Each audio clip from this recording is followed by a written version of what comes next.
The blizzard hit just as Blaine Xavier saw the abandoned wagon tilting at an angle near the frozen creek, its canvas cover torn and flapping wildly in the wind that cut through the Colorado mountains like 1,000 knives. He pulled his coat tighter around his chest and urged his horse forward through the knee-deep snow, something in his gut telling him this was more than just another discarded wagon on the trail to Watsonville. The year was 1882, and this stretch of territory between Denver and the mining towns had claimed more lives than Blaine cared to count during his years working as a ranch hand and occasional guide through these treacherous passes. As he approached, he heard it. A sound that made his blood run cold despite all his experience surviving in these mountains. A woman's cry, raw and desperate, coming from inside the wagon. Blaine dismounted quickly, his boots crunching through the icy crust of snow, and he moved toward the back of the wagon with his heart hammering against his ribs. "Hello, miss, are you hurt?" he called out, trying to keep his voice steady despite the urgency coursing through him. The only response was another cry, this one more primal, more agonizing. Blaine pulled himself up into the wagon and pushed aside the tattered canvas. What he saw inside made him understand immediately the gravity of the situation. A young woman lay on a pile of blankets, her face pale and covered in sweat despite the freezing temperature, her body clearly in the throes of childbirth. "Oh God," he breathed, and her eyes snapped open to meet his. "Please," she gasped between contractions. "Please help me. The baby is coming now." Blaine had helped deliver calves and foals on the ranch where he worked, but a human baby was entirely different territory. Still, there was no time to panic, no time to ride for help, no time to do anything except be present in this moment. The woman needed him, and he would not fail her. "What's your name?" he asked, moving closer and trying to assess the situation with what little knowledge he had. "Rebecca. Rebecca Rainey," she managed to say before another contraction seized her body. "My husband, he went to find help 2 days ago. Never came back." Blaine felt anger flare in his chest at a man who would leave his pregnant wife alone in a wagon in these conditions, but he pushed the emotion aside. Right now, Rebecca needed practical help, not his judgment of her absent husband. "All right, Rebecca, my name is Blaine Xavier and I'm going to help you through this," he said, surprised by the steadiness in his own voice. "How long have you been laboring?" "Since yesterday morning," she whispered, tears streaming down her face. "I'm so tired. I cannot do this anymore." "Yes, you can," Blaine said firmly, removing his heavy coat and rolling up his sleeves despite the cold. "You've made it this far. We're going to see this through together." He worked quickly, gathering what supplies he could find in the wagon. There were some clean cloths, a knife, and a small bottle of whiskey. It was not much, but it would have to do. The wind howled outside, shaking the wagon, and Blaine knew they needed to get through this quickly before the cold became as much of an enemy as the difficult birth itself. Rebecca cried out again, her body straining with effort. Blaine positioned himself to help, his hands surprisingly steady despite having never done this before. Something inside him knew what to do, perhaps some primal instinct, perhaps just the desperate need to save this woman and her child. "The baby's crowning," he said, his voice carrying more confidence than he felt. "On the next contraction, you need to push as hard as you can." Rebecca nodded, gathering what little strength she had left. When the next contraction came, she bore down with everything she had, and Blaine saw the baby's head emerge. His heart raced with a mixture of fear and awe. "That's it, Rebecca. You're doing beautifully," he encouraged. "One more push like that." Time seemed to slow down in that frigid wagon. The world narrowed to just the three of them. Rebecca, Blaine, and the child fighting to enter this harsh winter world. With the next contraction, Rebecca pushed again, and suddenly the baby slipped free into Blaine's waiting hands. For a moment, the infant was silent and Blaine's heart stopped. Then, as if awakening to the cold reality of the world, the baby let out a strong, healthy cry that filled the wagon with life. Blaine found himself laughing with relief and wonder as he quickly wrapped the child in the cleanest cloth he could find. "It's a boy," he said, his voice thick with emotion. "You have a son, Rebecca." Rebecca reached out weakly and Blaine placed the baby in her arms. He then turned his attention to the practical matters, using the knife and whiskey to cut and tie the cord as he had seen done with livestock, hoping desperately that the principle was the same. When the afterbirth came, he wrapped it carefully and set it aside, then focused on making sure Rebecca was not bleeding too heavily. "You did it," he told her softly, covering her and the baby with every blanket he could find in the wagon. "You both made it." Rebecca looked up at him with eyes full of gratitude and exhaustion. "You saved us. You saved my baby's life." Blaine felt something shift in his chest as he looked at the tiny boy, now quiet and content against his mother's chest. "We need to get you both somewhere warm," he said practically. "My ranch is about 3 miles from here. Can you hold on that long?" "I'll try," Rebecca whispered. Blaine knew moving her so soon after birth was risky, but staying in this wagon in a blizzard was certain death. He worked quickly, securing his horse to the wagon and clearing out space so Rebecca and the baby could lie down as comfortably as possible while he drove. He wrapped them both in his own coat on top of the blankets, then climbed into the driver's seat and urged the horse forward. The journey through the snow was agonizing. Every bump and jolt made Blaine wince, thinking of Rebecca and the newborn baby in the back. The wind fought against them, and the snow fell so thick he could barely see 10 feet ahead. But he kept going, using his knowledge of these mountains to find his way, and after what felt like hours but was probably only 45 minutes, the outline of the ranch buildings appeared through the white curtain of snow. "Thank God," he breathed, driving the wagon right up to the main house. The ranch belonged to an elderly couple, Martha and John Delaney, who had given Blaine work and a place to stay for the past 5 years. They came out when they heard the commotion, and their eyes widened when Blaine explained the situation. Martha, a practical woman with grown children of her own, took charge immediately. "Get her inside to the spare room," she commanded. "John, heat water. Blaine, help me carry her." They worked together, getting Rebecca and her baby settled into a warm bed near the fireplace in the small spare room. Martha shooed Blaine out while she helped Rebecca get cleaned up and into a warm nightgown, and he stood in the main room feeling suddenly exhausted, the adrenaline that had sustained him finally draining away. "You did a good thing today," John said, clapping him on the shoulder. "That woman and baby would have died out there without you." Blaine nodded, still processing everything that had happened.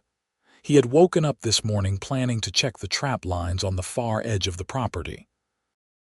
Instead, he had delivered a baby in a blizzard and brought a woman and child back from the brink of death. It did not feel real. Martha emerged from the room an hour later. "They're both resting now," she said. "The baby is healthy, and Rebecca is weak but stable. She'll need time to recover, and she should not be moved for at least a week, probably 2. She can stay here as long as she needs," John said immediately, and Blaine felt a wave of gratitude for these good people.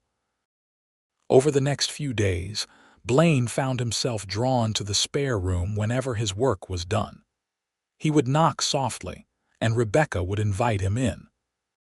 She was recovering slowly, color returning to her cheeks, and the baby, whom she had named Samuel, was thriving despite his dramatic entrance into the world.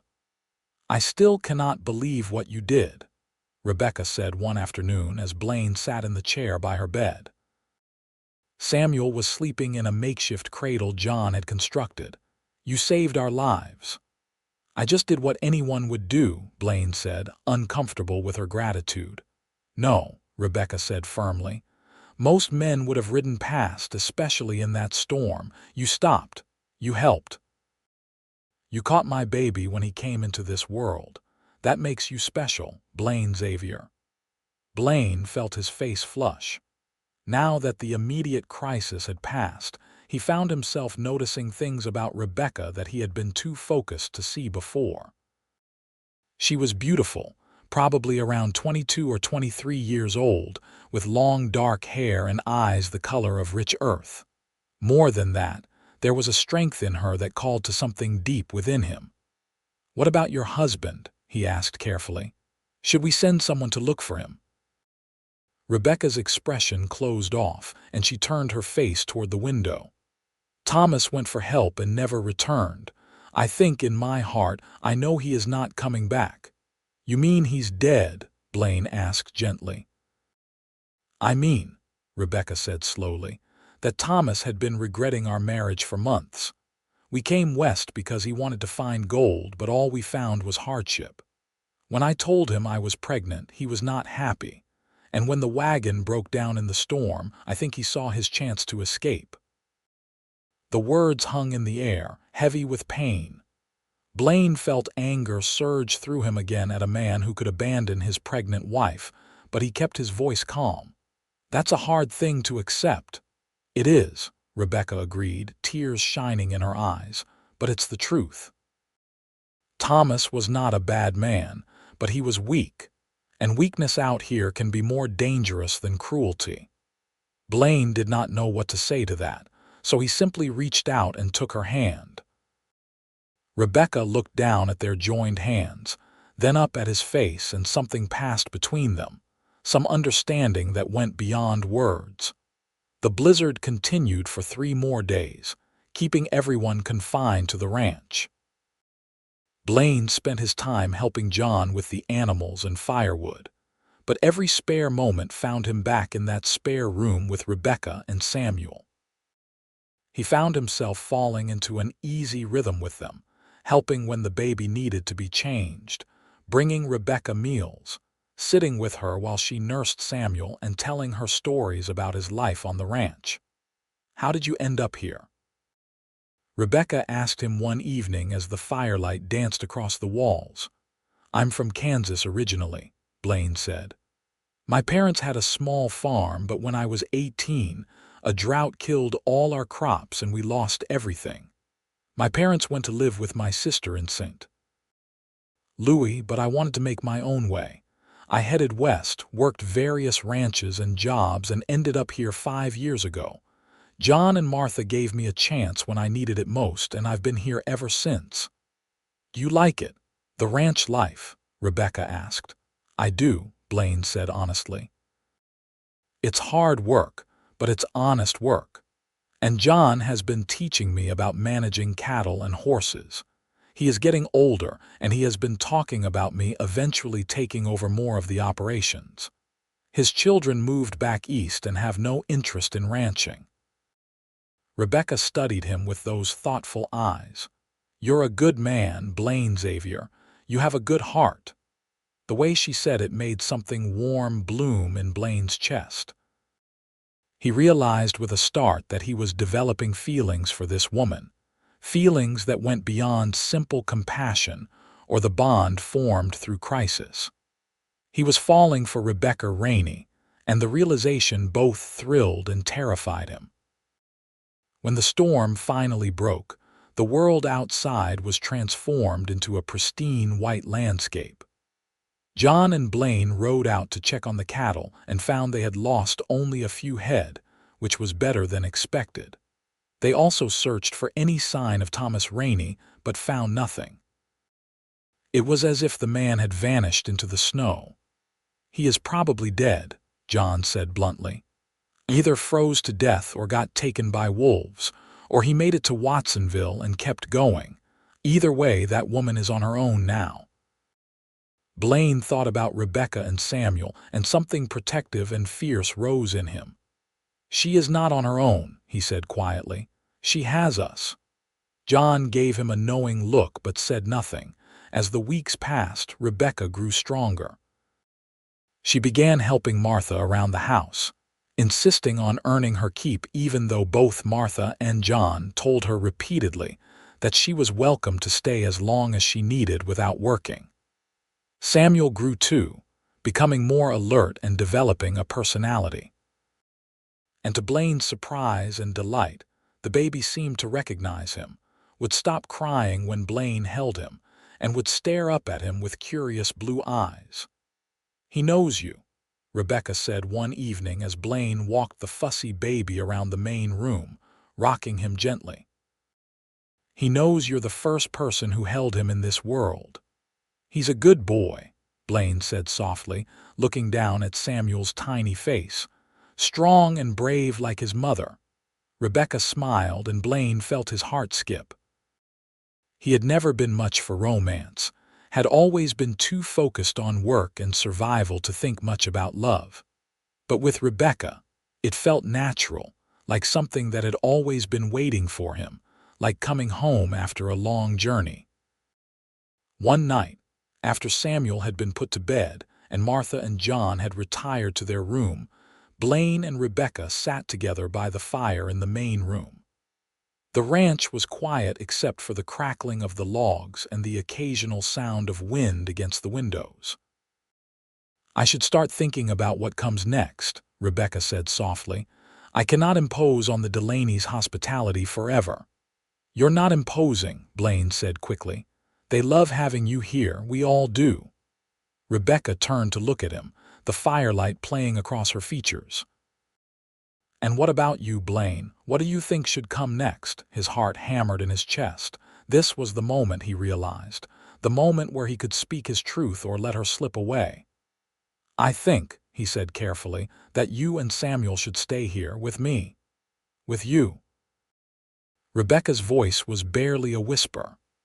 "I know it's soon," Blaine rushed on, the words tumbling out now that he had started. "I know you just had a baby and your husband is recently gone, and I know I have no right to feel this way, but Rebecca, I cannot help it. From the moment I caught Samuel in my hands, from the moment I looked into your eyes, I felt something change in me. You and that boy have become everything to me. I want to take care of you both. I want to be a father to Samuel and, if you will have me, a husband to you." Tears streamed down Rebecca's face, and for a horrible moment, Blaine thought he had overstepped, had ruined everything. Then she was moving toward him, taking his hands in hers. "Oh, Blaine," she breathed. "I thought I was alone in feeling this way. I thought it was wrong of me to develop feelings for you so quickly, to think of you as more than just my rescuer. But every day, watching you with Samuel, watching the way you are so gentle and kind, I found myself falling in love with you. Yes, Blaine Xavier. Yes, I will marry you. Yes, we will be a family." Blaine pulled her into his arms, careful of her still healing body, and held her close. They stayed like that for a long time, wrapped in each other's warmth and the promise of a future together. The next morning, Blaine spoke to John and Martha about his intentions. They were delighted, though not surprised. "We saw this coming," Martha said with a smile. "The way you two look at each other, the way you are with that baby, you're already a family in all the ways that matter." "I want to marry her properly," Blaine said, "but I don't have much money saved. I can't give her the kind of wedding she deserves." John waved his hand dismissively. "Rebecca doesn't strike me as a woman who cares about fancy things. But if you're worried about providing for a family, I have a proposition for you." Blaine listened as John explained that he wanted to officially make Blaine a partner in the ranch.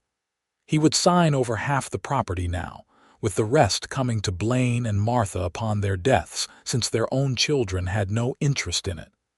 It was more than generous, it was life-changing. "I don't know what to say," Blaine said, overwhelmed. "Say you will take good care of that woman and baby, and that you will help me keep this ranch running strong," John said. That's payment enough. They rode into Watsonville as soon as the roads were clear enough, which took another week. The town was small but bustling, serving as a supply point for the various ranches and mining operations in the area. They went to the general store first, where Blaine bought fabric for a dress for Rebecca and supplies for Samuel. Then they went to see the preacher. Reverend Samuel Morrison was an older man with kind eyes who had served the Watsonville community for 15 years. Blaine explained the situation, leaving out some of the more delicate details about Thomas Rainey's disappearance, but making it clear that Rebecca needed to marry again for the sake of her child's security. "I will need to see proof that her husband is deceased," the Reverend said gently. "Otherwise, the marriage would not be legal." Blaine's heart sank, but Rebecca spoke up. "Thomas and I were never formally married," she said quietly, her cheeks flushing. "We said words to each other and considered ourselves wed, but there was no ceremony, no papers. We were traveling and kept saying we would make it official when we got settled, but we never did." The Reverend nodded thoughtfully. "That makes things simpler, though I am sorry for the difficult situation you found yourself in. If you and Blaine wish to marry, I can perform the ceremony whenever you are ready." They decided to wait one more month, both to give Rebecca more time to fully recover from the birth, and to allow Blaine to make some improvements to the small cabin on the ranch property where they would live. John had been using it for storage, but with work, it could be made into a proper home. Blaine threw himself into the task with enthusiasm. He patched the roof, replaced broken windows, built new furniture, and even constructed a larger bed and a cradle for Samuel. Martha helped Rebecca sew curtains and make quilts, and slowly the little cabin transformed into a cozy home. During this time, Blaine and Rebecca grew even closer. They would take walks together when the weather permitted, Samuel bundled up warm and carried by one or the other of them. They talked about everything, their pasts, their dreams, their fears. Blaine told Rebecca about his childhood in Kansas, about the harsh lessons of drought and loss that had shaped him. Rebecca told him about growing up in Pennsylvania, about the factory town where she had met Thomas, about the promise of a better life out west that had turned into a nightmare. "I used to think I made a terrible mistake," Rebecca confessed one afternoon as they sat on a fallen log near the creek, now thawed and running clear. Samuel was asleep in her arms. "Coming west, trusting Thomas, all of it. But if I hadn't made those choices, I would never have met you. Samuel would never have been born. So maybe it wasn't a mistake after all. Maybe it was just the hard road I had to walk to get to where I was meant to be." Blaine reached over and tucked a strand of dark hair behind her ear. "I'm glad you walked that road," he said softly, "even though it was hard. Even though you suffered. I'm glad it led you to me." They kissed then, soft and sweet, their first real kiss since the night he had proposed. It felt like a promise, like the sealing of their bond. The wedding took place on a bright spring morning in late April. The snow had melted, and the mountains were coming alive with new growth. Rebecca wore a simple blue dress that Martha had helped her make, and Blaine wore his best clothes, brushed and pressed. Samuel, now 3 months old and growing fast, was held by Martha during the ceremony. The service was small and intimate, just the Delaney's and a few neighboring ranchers who had become friends. Reverend Morrison spoke about love and commitment, about the bonds formed through hardship, and about the family that was being created through choice rather than just blood. When it came time for the vows, Blaine spoke from his heart. "Rebecca, I promise to love you and Samuel for all my days. I promise to be the father that boy deserves and the husband you deserve. I promise to work hard to provide for our family and to never let you face hardship alone again. I'm yours from this day forward." Rebecca's voice trembled as she spoke her own vows. "Blaine, You saved my life and my son's life, but more than that, you gave us hope when we had none. You showed us what love really looks like. I promise to stand by your side, to support you in all things, to be a good wife and partner. I promise to honor the gift you've given us by living fully and loving deeply. You're my home now, Blaine Xavier. You and Samuel are my whole world. When the Reverend pronounced them husband and wife, Blaine kissed Rebecca thoroughly, not caring that they had an audience. When they pulled apart, both were smiling through happy tears. The celebration afterward was joyful and loud, with music and dancing and more food than Blaine had seen in months. Martha had outdone herself preparing a feast, and their neighbors had contributed as well. As the sun began to set, Blaine and Rebecca finally headed back to their little cabin, with Samuel sleeping peacefully in Rebecca's arms. The cabin looked warm and inviting with candlelight glowing in the windows. Blaine carried Rebecca over the threshold, then carefully took Samuel and laid him in the cradle beside their bed. The baby stirred but did not wake, content and safe. Blaine turned to Rebecca and pulled her into his arms. "My wife," he said wonderingly. "You're really my wife." "And you're my husband," Rebecca said, reaching up to touch his face. "My good, strong, wonderful husband, the father of my son." They came together then, expressing their love in the most intimate way, their connection deepening as they became truly one. It was tender and passionate and right, the natural culmination of everything they had been building toward. Afterward, they lay tangled together in bed, listening to Samuel's soft breathing, and Blaine felt a sense of peace and belonging he had never experienced before. Life settled into a pattern after that, the good kind of pattern that spoke of home and family. Blaine worked the ranch with John, and Rebecca managed their home and took care of Samuel. But it was more than just division of labor. They were partners in every sense. Rebecca often came out to help with the animals, Samuel strapped to her back, and Blaine was just as likely to be found in their cabin helping prepare meals or entertaining the baby. Samuel grew quickly, hitting all his milestones on time. At 6 months, he was sitting up and babbling constantly. At 9 months, he was crawling everywhere, getting into everything. And all through it, Blaine was there, patient and loving, every bit the father that Samuel needed. "You're so natural with him," Rebecca observed one evening as Blaine played with Samuel on the floor, making funny faces that sent the baby into peals of laughter. "No one would ever guess you weren't his father from birth." "I feel like I am," Blaine said honestly. "From the moment I caught him, he's been mine. Blood doesn't make a family, Rebecca. Love does." As Samuel approached his first birthday, Rebecca began to feel unwell in the mornings. At first, she thought it was just exhaustion from running after an increasingly mobile toddler, but when the nausea continued for 2 weeks, Martha took her aside. "Rebecca, dear," the older woman said gently, "I think you might be expecting again." Rebecca's hand flew to her stomach and she realized Martha was right. She was pregnant. The news filled her with a complex mix of emotions. Joy, certainly, at the prospect of another child, but also fear, remembering the trauma of Samuel's birth, the pain and terror of being alone. When she told Blaine that evening, he swept her up in a fierce hug. "A baby," he breathed, "our baby." "Are you happy?" Rebecca asked, searching his face. "Happy? Rebecca, I'm over the moon," Blaine said, then his expression grew more serious. "But I know you must be scared after what happened with Samuel."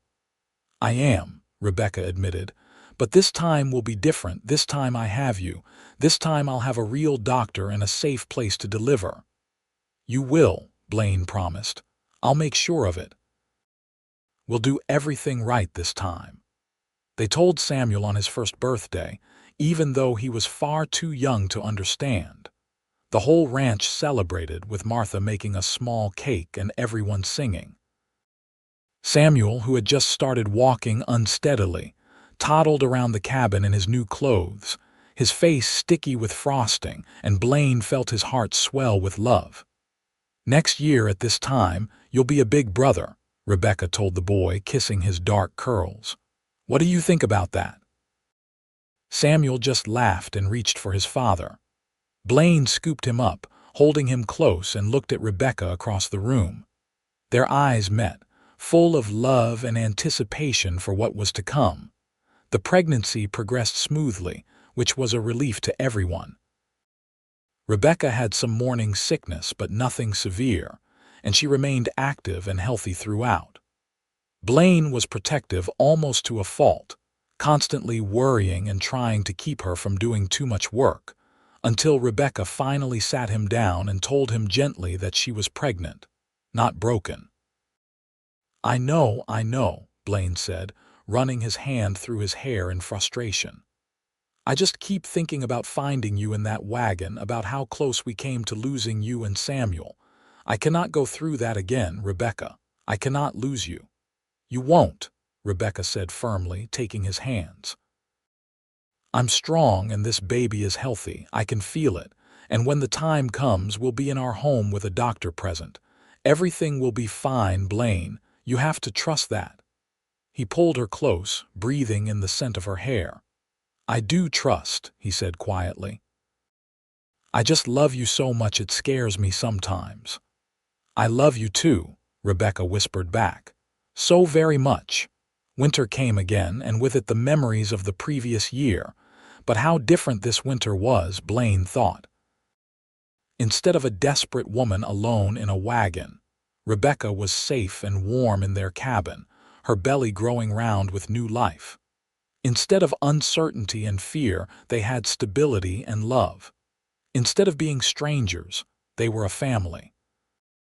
Samuel, now walking and starting to talk in simple words, was fascinated by his mother's growing belly.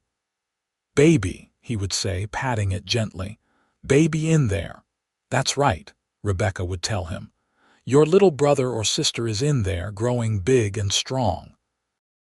When the labor pains started on a cold February morning, Blaine was ready. He had arranged weeks ago for the doctor from Watsonville to be on call, and he sent word immediately. Dr. Henry Walsh arrived within 2 hours, a capable man in his 50s who had delivered hundreds of babies. "Everything looks good," he assured Blaine after examining Rebecca. "This should be a straightforward delivery.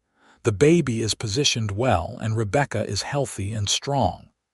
The labor was not easy, childbirth never was, but it was nothing like the nightmare of Samuel's birth. Rebecca labored in their bed with Blaine holding her hand, Martha helping the doctor, and John taking care of Samuel in the main house. When the baby finally came after 6 hours of labor, sliding into the world with a lusty cry, Blaine felt tears stream down his face. "It's a girl, doctor," Walsh announced, holding up the squalling infant. "A healthy baby girl." Blaine cut the cord this time with steady hands and under the doctor's guidance, then watched as Rebecca held their daughter for the first time. The baby had a shock of dark hair like her mother and lungs that proved she was strong and full of life. "She's perfect," Rebecca breathed, tears streaming down her own face. "Oh, Blaine, she's perfect." "What should we name her?" Blaine asked, running a gentle finger down the baby's soft cheek. Rebecca looked up at him with shining eyes. "I was thinking Grace. Grace Martha Xavier, after the woman who has been like a mother to me this past year." Blaine smiled and kissed Rebecca's forehead. "Grace Martha Xavier. It's a beautiful name for a beautiful girl." When Samuel was finally brought in to meet his sister, supervised closely by John, he stared at her with wide eyes. "Baby," he said, pointing. "That's baby." "Yes, that's your baby sister Grace," Blaine said, lifting him up carefully so he could see better. "You're a big brother now. Do you want to touch her hand?"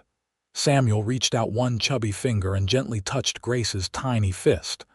She immediately grabbed onto his finger with surprising strength, and Samuel's face lit up with wonder. "My baby," he said. "My Grace." "That's right, son," Blaine said, his voice thick with emotion. "Your Grace. You're going to be a wonderful big brother." The months that followed were chaotic and exhausting and absolutely perfect. Between a toddler and a newborn, Blaine and Rebecca had their hands full. But they worked together seamlessly, supporting each other, taking turns with night feedings and cranky children, and all the million little tasks that came with raising a family. John officially signed over his half of the ranch to Blaine on Grace's christening day, a gesture that moved Blaine deeply. "You've earned this," the older man said. "You've made this ranch prosper, and more than that, you've become like a son to Martha and me. We couldn't be happier to have you and your family here." "Thank you," Blaine said, shaking John's hand firmly, "for everything. For taking a chance on me all those years ago, for welcoming Rebecca and Samuel, for all of it. I will never forget what you and Martha have done for us." That summer was one of abundance. The cattle did well. They had several successful foals, and the hay harvest was plentiful.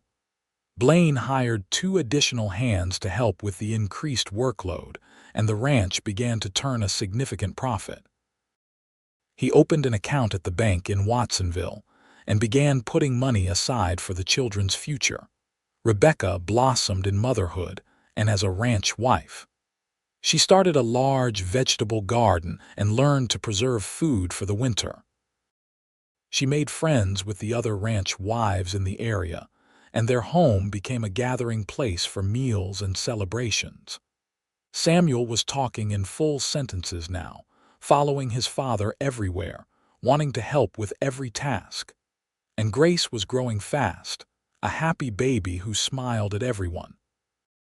One evening, after both children had been put to bed and Blaine and Rebecca finally had a moment alone, they sat together on the porch of their cabin watching the sun set over the mountains. "You ever think about that day?" Rebecca asked softly. "The day we met?" "All the time," Blaine admitted. "I think about what would have happened if I had taken a different path that morning, if I had decided to check the trap lines a day later, if I had ridden past that wagon without stopping. We would have died," Rebecca said simply. "Samuel and I. We would have frozen to death in that wagon. And I would never have known what I was missing," Blaine said, pulling her close against his side. "I would have gone through life never knowing what it felt like to have a family of my own, to love someone the way I love you." Rebecca tilted her face up to kiss him. "We were meant to find each other," she said. "I truly believe that. All the hard things we went through, all the struggles and pain, they led us to this moment, to this life." "To this family," Blaine added. "To this family," Rebecca agreed. Over the next few years, life continued to be good to them. The ranch prospered, and Blaine's reputation as a fair and skilled rancher spread throughout the region. Other ranchers sought his advice, and he became a respected member of the Watsonville community. Samuel grew into a bright, energetic boy who loved animals and the outdoors. Grace was gentler but no less determined, and she adored following her big brother around. When Samuel was 5 and Grace was 3, Rebecca discovered she was pregnant again. By this point, Blaine had learned to control his anxiety better, and while he was protective, he trusted in Rebecca's strength and in God's providence. The pregnancy was uneventful, and when the time came, Dr. Walsh delivered another healthy baby, this time a boy they named Benjamin John Xavier, after his father's middle name and the man who had given Blaine his start in life. John Delaney, now quite elderly and slowing down considerably, was deeply touched by the gesture. "You've honored me greatly," he said, holding the baby with tears in his eyes. "This child will carry our name forward. That's a precious gift." Sadly, John passed away peacefully in his sleep just 6 months later. The whole community turned out for his funeral. a testament to the respect and love he had earned over his lifetime. Martha, heartbroken but stoic, moved into the main house full-time with Blaine and Rebecca's family. At her age, she could no longer manage on her own, and she had become like a grandmother to the children anyway. "I'm so grateful to have you here with us," Rebecca told her. "The children love you, and honestly, I don't know what I would do without your help and wisdom." "I'm the grateful one," Martha said. "I get to spend my final years surrounded by family and love. What more could an old woman ask for?" Benjamin was different from his siblings, quieter and more observant, but he fit perfectly into their family dynamic. Samuel was old enough now to be a real help with his younger siblings, and he took the responsibility seriously. Grace, meanwhile, had developed a love for the horses and spent every moment she could at the stables. The ranch continued to expand. Blaine bought adjacent property when it became available and increased their herds. He built a new barn and improved the house, adding on rooms to accommodate their growing family. Rebecca managed the household and finances with skill, and together they made an excellent team. When Samuel turned 7, Blaine began teaching him to read and write in the evenings. Using his own limited education and some books they had acquired from the traveling merchant who came through Watsonville twice a year. Rebecca, who had more formal schooling, took over the lessons and soon included Grace as well. They talked about sending the children to the school in town eventually, but for now, the family preferred to keep them close. Life was not without challenges. There were harsh winters, droughts that tested their water supplies, and once a fire that threatened the barn but was thankfully contained before much damage was done. There were illnesses and injuries, the normal trials of ranch life. But through everything, the family remained strong, bound together by love and commitment. On their 7th wedding anniversary, Blaine took Rebecca back to the place where they had first met, leaving the children with Martha for the day. The wagon, of course, was long gone, but the spot near the creek was still recognizable. "This is where my life really began," Blaine said, standing with his arm around Rebecca's waist. "Everything before this was just preparation, just waiting to find you." "We've built something beautiful, haven't we?" Rebecca said. "Not just the ranch, not just the prosperity, the family, the love. That's what matters." "It's more than I ever dreamed possible," Blaine agreed. "When I was a young man leaving Kansas, I thought success meant making money and owning land. But you've taught me that success is measured in different ways. In children's laughter and a wife's love. In honest work done well and neighbors who become friends. In a life lived with purpose and meaning." Rebecca turned in his arms to face him fully. "You've given me everything I never knew I needed," she said. "Safety and security, yes, but so much more than that. You've given me respect and partnership. You've loved my son as your own from the very first moment. You've been patient with my fears and celebrated my strengths. You've been the husband I dreamed about as a girl but thought didn't really exist." They kissed there by the creek, the mountain breeze cool against their skin, and renewed their commitment to each other without needing formal words. The children continued to grow and flourish. Samuel developed into a thoughtful, hard-working boy who loved the ranch and showed real aptitude for managing cattle. Grace remained horse-crazy and fearless, often making Blaine's heart stop with her daring rides. Benjamin was the scholar of the family, always asking questions and wanting to understand how things worked. When Samuel was 10, he asked Blaine about his birth, about the man who had been his biological father. Blaine had been dreading this conversation but approached it honestly. "Your mother was married to a man named Thomas Rainey," Blaine explained carefully. "He was your father by blood, but he left your mother alone when she needed help the most, and we never saw him again. I met your mother the day you were born, and from that moment, you've been my son in every way that matters, but you have a right to know your history." Samuel thought about this for a long moment. "Do you wish he would come back?" he finally asked. "No," Blaine said honestly. "I'm grateful you're my son, but if you want to know about him, or if someday you want to try to find him, I would understand and support that." Samuel shook his head firmly. "You're my father. I don't need another one. I was just curious about where I came from, but I know who I am. I'm Samuel Xavier, your son, and I want to be just like you when I grow up." Blaine pulled the boy into a tight hug, his eyes stinging with tears. "You can be better than me," he said. "You can be your own man, but I'm honored that you think of me that way." When Benjamin was 3 and the oldest child was 10, Rebecca found herself pregnant once more, unexpected but not unwelcome. "I thought we were done," she said with a laugh when she told Blaine. "I guess the universe had other plans. How do you feel about it?" Blaine asked, touching her still flat stomach gently. "I feel blessed," Rebecca said simply. "Yes, we have our hands full already, but what's one more?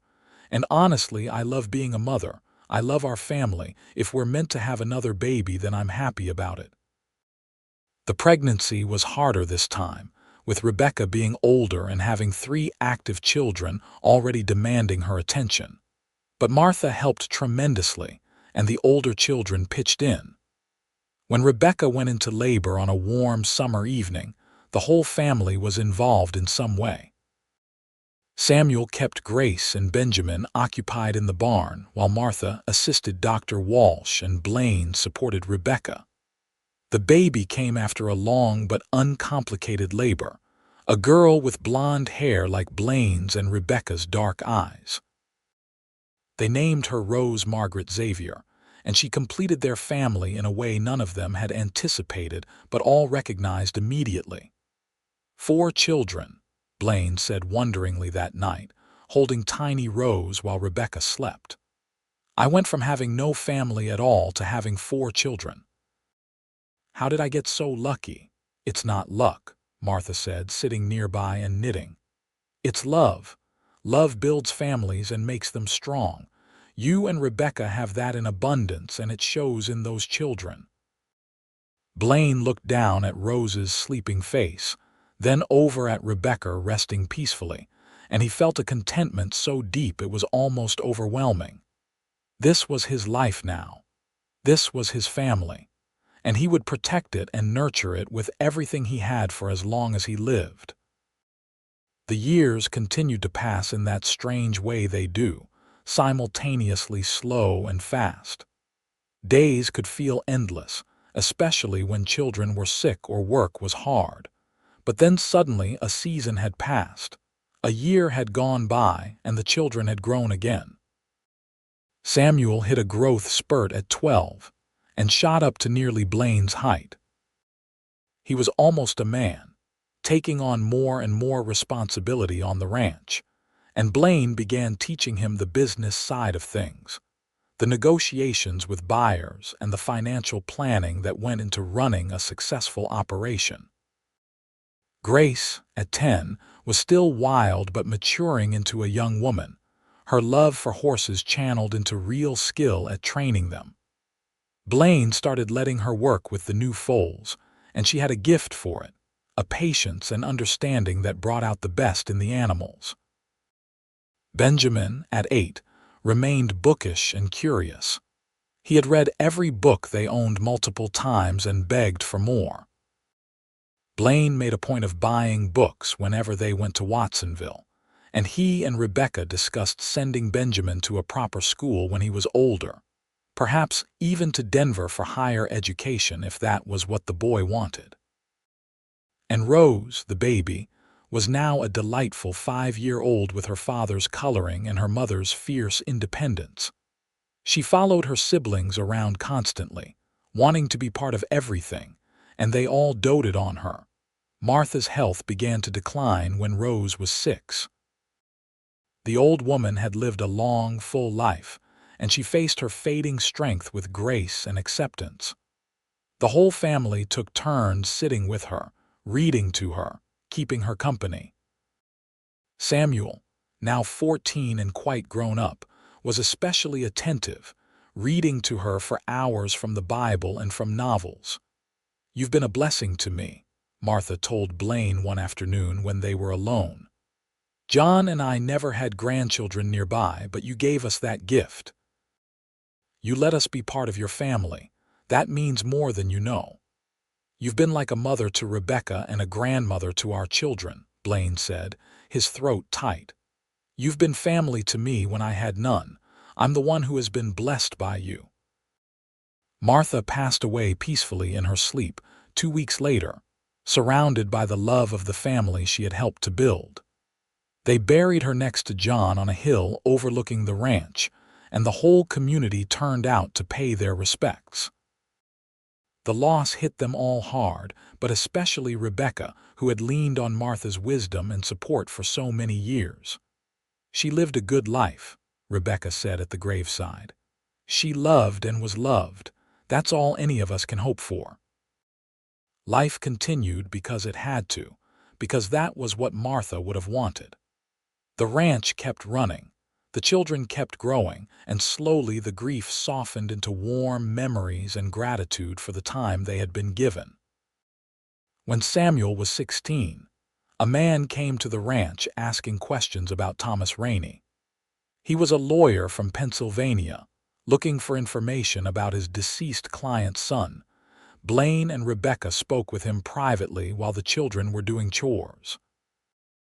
The lawyer explained that Thomas had indeed died shortly after abandoning Rebecca, freezing to death in a ravine about 5 miles from where Blaine had found the wagon. His body had not been discovered until the spring thaw and had only recently been identified through personal effects. "He had a brother who recently passed away," the lawyer explained. "The brother left a small inheritance that should have gone to Thomas, but since he's deceased, it goes to his next of kin, which would be his son." "Samuel has a father," Blaine said firmly. "I've raised that boy since the day he was born. I'm his father in every way that matters." "I understand," the lawyer said gently. "And legally, since you're married to his mother and have raised him, you are indeed his father, but the inheritance is rightfully his. It's not a fortune, but it's enough to give him a good start in life. Perhaps help him with education or starting his own ranch someday. Don't you think he deserves that?" Blaine and Rebecca looked at each other. Rebecca reached over and took Blaine's hand. "He's right," she said softly. "This doesn't change anything between you and Samuel, but this money could help our son's future." They decided to tell Samuel together. He listened quietly as they explained about Thomas Rainey's death and the inheritance. When they finished, he was quiet for a long moment. "So he didn't abandon us on purpose," Samuel finally said. "He died trying to get help. We don't know for certain," Rebecca said honestly. "We don't know if he was going for help or running away. But yes, he died out there in that storm." Samuel nodded slowly. "I'm sorry he died. Nobody deserves that, but I still don't think of him as my father." "That's you," he said, looking at Blaine. "You're the one who was there for all of it. You're the one who taught me everything.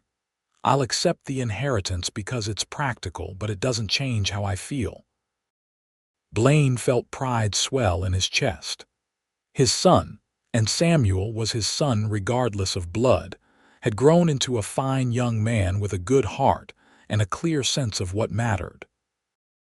The inheritance ended up being enough to purchase a neighboring property that came up for sale, expanding their ranch holdings significantly. Samuel, at 16, took charge of managing that section, and he proved himself more than capable. The years that followed were marked by continued growth and prosperity. Grace became known throughout the region for her skill with horses, and people started bringing their problem horses to her for training. Benjamin, as expected, showed little interest in ranching and wanted to pursue education, and perhaps become a teacher or even a lawyer.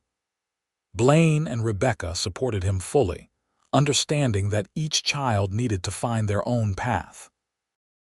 Rose, meanwhile, showed interest in her mother's work, learning to cook and preserve food and manage a household.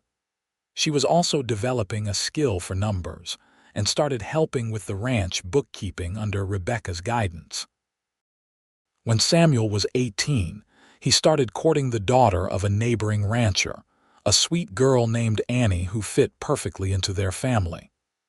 2 years later, they married, and Samuel built a house on the far end of the property. Within a year, they had their first child, making Blaine and Rebecca grandparents. "Can you believe it?" Rebecca said, holding her grandson for the first time. "We're grandparents. When did we get old enough for that?" "I don't feel old," Blaine said, looking at the baby in wonder. "I feel lucky." "Look at what we've built, Rebecca. Look at this family." The christening of Samuel's son brought the whole extended family and community together. As Blaine looked around at all the people gathered, many of whom had become like family over the years, he was struck by how far they had come from that desperate day in a wagon during a blizzard. Grace married at 19 to a cowboy who worked on a ranch near Watsonville. He was a good man who loved her fierce spirit and shared her passion for horses. They stayed in the area, and soon Grace was expecting her first child as well. Benjamin left for Denver at 18 to attend a school there, pursuing his dream of becoming educated and finding his path in the wider world. It was hard to see him go, but Blaine and Rebecca knew it was right. They had raised him to think for himself and follow his dreams, and they would not hold him back now. Rose, at 13, was their last child still at home, and she brought them joy every day with her quick mind and loving heart. She had her mother's strength and her father's steadiness, and Blaine knew she would do great things with her life, whatever path she chose. On their 20th wedding anniversary, Blaine and Rebecca renewed their vows in front of their children and grandchildren. They stood in the same small church in Watsonville where they had married the first time, but how different everything was now. Then, they had been two desperate people choosing each other out of need as much as love. Now, they were partners who had built an empire together, who had raised children and created a legacy.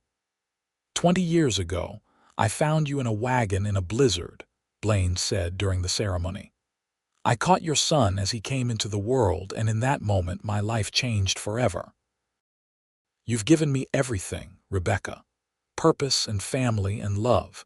You've made me a better man than I ever thought I could be. I love you today more than I did 20 years ago, and I'll love you more tomorrow than I do today.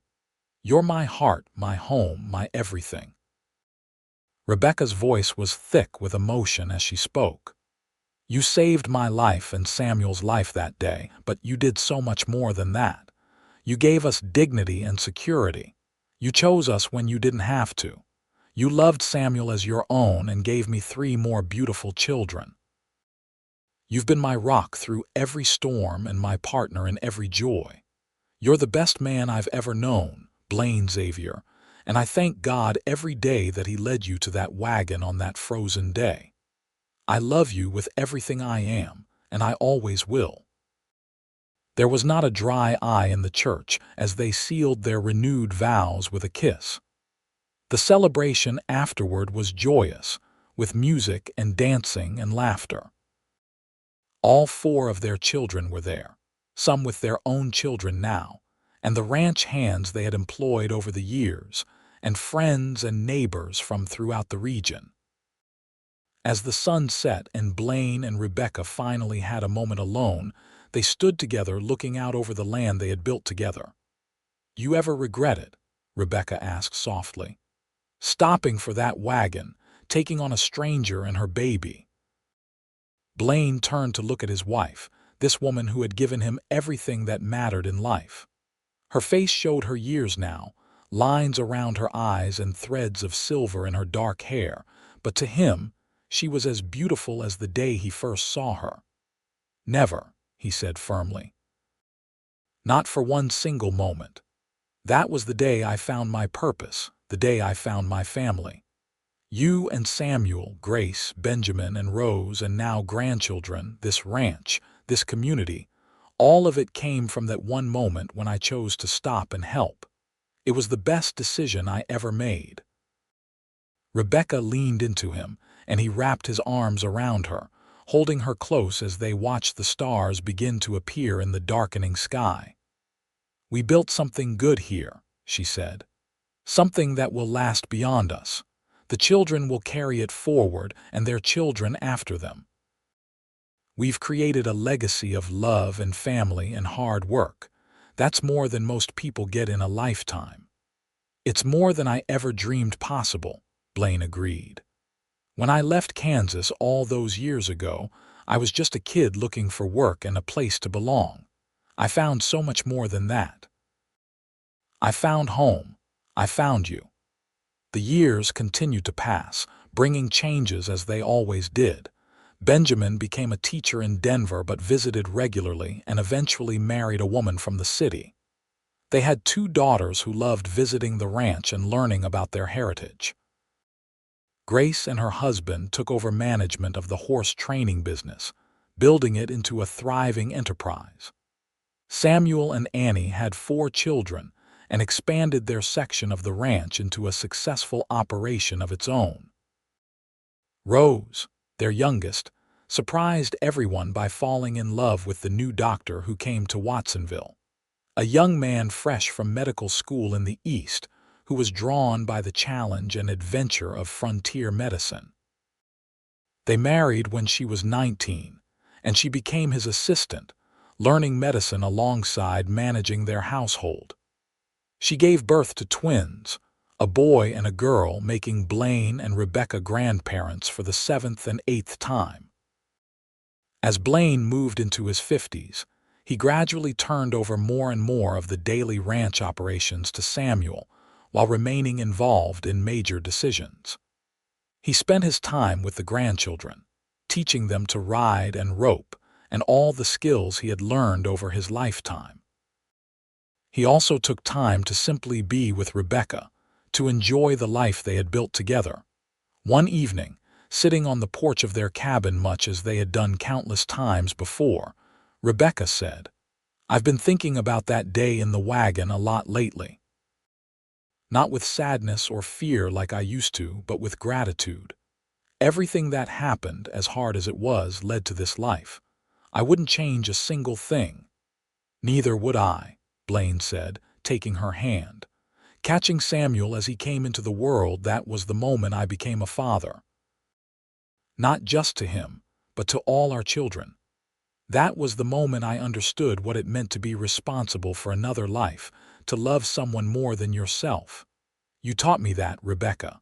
You and Samuel, that very first day." They sat in comfortable silence, the kind that only comes from decades of partnership and understanding. The ranch was quiet around them, the children grown and in their own homes, but the legacy they had built together thrived. Blaine thought about that young man he had been, riding through a blizzard, and how his decision to check on an abandoned wagon had changed the entire trajectory of his life. He had saved Rebecca and Samuel that day, true, but they had saved him too. They had given him purpose and family and love, things he had not even realized he was missing until he held them in his hands.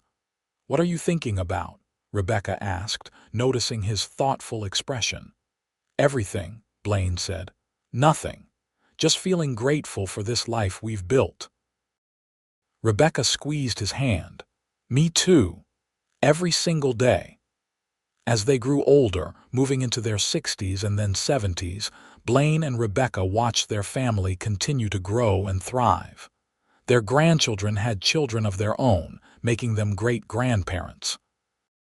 The ranch passed into Samuel's capable hands completely, though Blaine remained a valued advisor until his final days. Through all of it, the love between Blaine and Rebecca never wavered. If anything, it grew stronger with each passing year, deepened by shared experiences, and a lifetime of choosing each other every day. They had weathered storms, both literal and figurative, had faced hardship and celebrated joy, had raised children and built an empire, and they had done it all together. In the end, Blaine passed away peacefully at age 78, surrounded by his family in the cabin he had built for Rebecca all those years ago. His last words were to her. "Best decision I ever made," he whispered, stopping for that wagon. Rebecca held his hand as he slipped away, tears streaming down her face but also smiling. "Best decision I ever made too," she whispered back, "saying yes to you." She lived another 5 years after Blaine's passing, surrounded by the love of her children, grandchildren, and great-grandchildren. When she died at 83, she was laid to rest beside Blaine on the hill overlooking the ranch, near John and Martha Delaney. 4 generations of the family she and Blaine had created gathered for her funeral, a testament to the love and legacy they had built together. The ranch continued under Samuel's management, and then his children's after him, staying in the family for generations. The story of how it all began, with a cowboy finding a woman delivering alone in a winter storm and catching her baby as he came into the world, became family legend. It was told and retold to each new generation, a reminder of how acts of courage and compassion can change the course of many lives. The cabin where Blaine and Rebecca had lived and raised their children was preserved as the original homestead, and their descendants would gather there for special occasions. In that place, the spirit of their love and the family they had built together lived on, a testament to the truth that families are not always formed by blood, but by choice and love and commitment. Samuel, in particular, never forgot that he owed his life to Blaine's courage that winter day. He made sure his own children understood the sacrifice and love that had gone into building their family's legacy. He told them about a man who could have ridden past a wagon in a blizzard, but chose to stop, who caught a baby and chose to be that child's father, who loved a woman and built a life with her based on respect and partnership. The values Blaine and Rebecca had instilled in their children carried forward through the generations. Hard work, compassion, family loyalty, and the understanding that true wealth was measured not in money or land, but in the love shared between people and the legacy left behind. And so the story that began in a moment of crisis and compassion, in a blizzard on a Colorado mountain pass in the winter of 1882, became a story of enduring love and family that lasted for generations. Blaine Xavier, who had started with nothing but a good heart and a willingness to help someone in need, left behind something far more valuable than land or cattle. He left behind a family built on love, a legacy of compassion, and proof that the choices we make in critical moments can echo through time, shaping not just our own lives but the lives of all those who come after us.